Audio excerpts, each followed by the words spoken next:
நடந்துச்சு. என்ன தெரியுமா? காவிரியும் கொள்ளிடமும் ஒண்ணு சேர்ந்து பொங்கின ஒரு சமயத்துல இந்த ரங்கநாதருடைய ரங்கப்பட்டினம் ஸ்ரீரங்கம் முழுவதுமா மறைஞ்சிருச்சு. அதுக்கு பின்னால எப்படி ஸ்ரீரங்கம் வந்தது, இந்த கோவில் எப்ப கட்டப்பட்டது, அது ஒரு சுவாரஸ்யமான விஷயம்.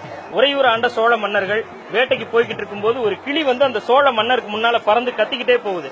என்ன கிளி ரொம்ப நேரமா ஏதோ சொல்ல முயற்சிக்குதுன்னு சோழ மன்னர் அந்த கிளியை ஃபாலோ பண்ணி போறாரு. போன இடத்துல ஒரு மரத்துக்கு மேல இருந்து அந்த கிளி கரெக்டா ஒரு இடத்த பார்த்து கத்திக்கிட்டே இருக்கு. உடனே சோழ மன்னருக்கு ஏதோ ஒரு விஷயம் அங்க இருக்குன்னு பிடிபட்டு அந்த இடத்தை தோண்ட சொல்றார். அகழ்வாராய்ச்சிக்கு பின்னால உள்ள பூமிக்கு அடியில புதைஞ்சிருந்த இந்த ரங்கநாத பெருமானுடைய உருவம் அழகா கிடைக்குது. அந்த உருவத்தை எடுத்து பிரதிஷ்டை பண்ணி அதுக்கு பின்னால உருவானதுதான் இந்த ஸ்ரீரங்கம் கோவில். 108 திவ்ய ஸ்தலங்கள்ல முதன்மையானதா இருக்கிற இந்த பெருமாள் கோவில் ஸ்ரீரங்கத்துக்கு கிடைச்ச பெருமை மட்டுமில்ல, திருச்சிக்கும் கிடைச்ச பெருமை. இந்த கோவில்ல ஒரு வாசகம் சொல்லுவாங்க, தருவது தாயார் பெறுவது பெருமாள் அப்படின்னு சொல்லி. அதனால நம்ம முதல்ல பெருமாளை தரிசிக்கிறதுக்கு முன்னாடி எந்த விஷயத்தையும் அருளாய் தரக்கூடிய அன்னைய அந்த ரங்க நாச்சியார் தாயார தரிசனம் பண்ண போறோம். எந்த ஒரு வேண்டுதலா இருந்தாலும் அந்த சங்கல்பத்தை நம்ம முதல்ல கேட்க வேண்டியது தாயார் கிட்ட தான். இங்க இருக்கிற தாயாருக்கு ரொம்ப விசேஷ சக்திகள் உண்டு, ரொம்ப பெருமை பெற்ற தாயார் கூட. படிதாண்டா பத்தினி தாயார் அப்படின்னு அரியநாச்சி தாயாருக்கு ஒரு பேர் இருக்குது. அது என்ன படிதாண்டா பத்தினி தாயார் அப்படின்னு பார்த்தோம்னா ஒண்ணும் இல்லைங்க. இங்க வந்து பாத்தீங்கன்னா 2 பாதங்கள் வைக்கிற மாதிரியான ஒரு இடம், 5 குழிகளோட ஒரு சின்ன வட்டம் சக்கரம் மாதிரியான ஒரு அமைப்பு வச்சிருக்காங்க.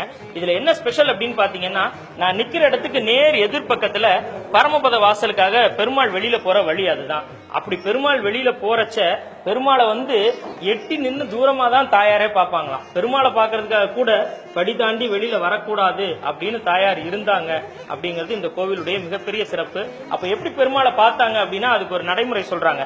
இந்த 2 கால் இருக்கிற இடத்துல நம்ம கால் வச்சு நம்முடைய இடுப்புக்கு மேல வளையாம நம்முடைய கைகள்ல அந்த 5 விரல் இருக்குது இல்லையா, இந்த 5 விரலை இப்படி நடுவிரல் இங்க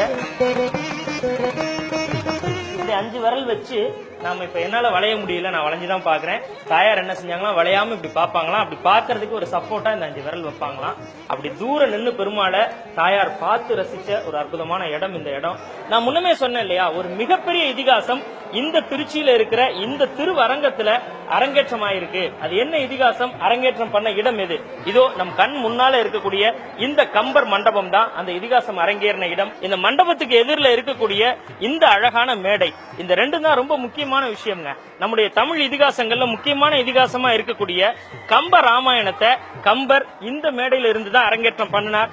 இந்த மண்டபத்திலையும் இந்த எதிரில் இருக்கிற இந்த இடத்திலையும் உட்கார்ந்துதான் ஏராளமான புலவர்களும் அறிஞர்களும் அந்த கம்ப ராமாயண அரங்கேற்ற நிகழ்வுல கலந்துகிட்டாங்க. ரங்கநாச்சியார் தாயார் சன்னதிக்கு மிக பக்கத்துல இருக்கிற இந்த கம்பர் மண்டபமும் இந்த மேடையும் ஒரு வரலாற்று புகழ்மிக்க விஷயம். இந்த வரலாற்று சிறப்பு நம்ம ஸ்ரீரங்கம் கோவிலுக்கு இருக்கு அப்படிங்கிறது நமக்கு ஒரு மிகப்பெரிய பெருமை.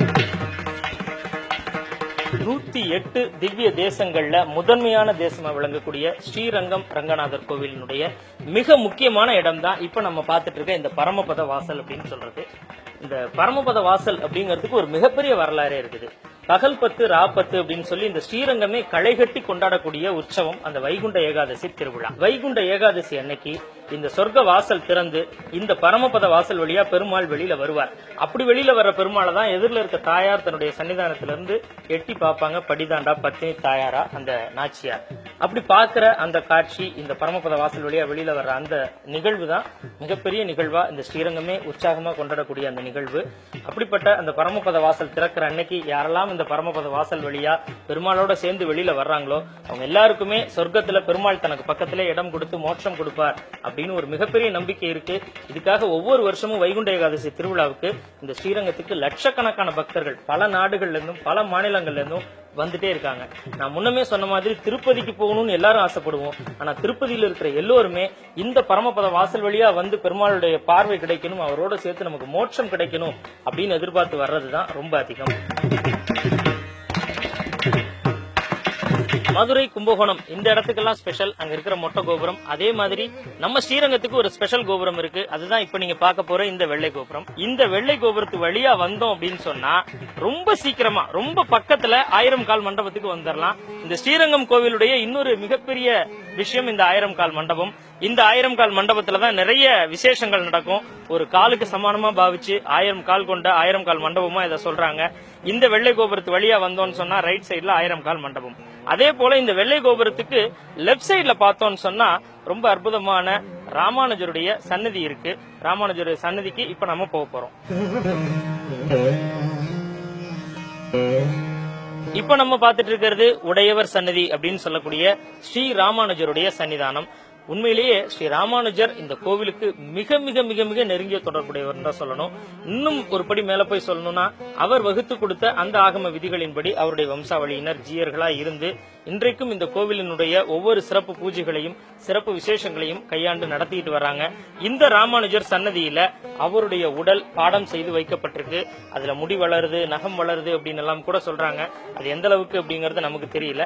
ஆனாலும் கூட ஒரு உண்மையான விஷயம் என்னன்னா, 1000வது விழா, அவருடைய நினைவு விழா, அந்த பிறந்த நாள் விழா வரப்போற இந்த நேரத்திலும் அவருடைய உடல் ஜீவ சமாதியா பாடம் பண்ணி இங்க வைக்கப்பட்டு இன்றைக்கும் மக்கள் அதை வழிபட்டுக்கிட்டு இருக்காங்க. என்னங்க, திருச்சி 360ல ஸ்ரீரங்கம் பத்தி நிறையவே தெரிஞ்சுக்கிட்டீங்களா? ரொம்ப இன்ட்ரெஸ்டிங்கா இருந்திருக்குமே. மறக்காம லைக் பண்ணுங்க, ஷேர் பண்ணுங்க. திருச்சி 360ல இன்னும் இன்ட்ரெஸ்டிங்கான வேறொரு இடம், அந்த இடம் பத்தின விஷயங்களோட உங்ககிட்ட பேசுறேன். Until that, signing off, RJ Prabhu.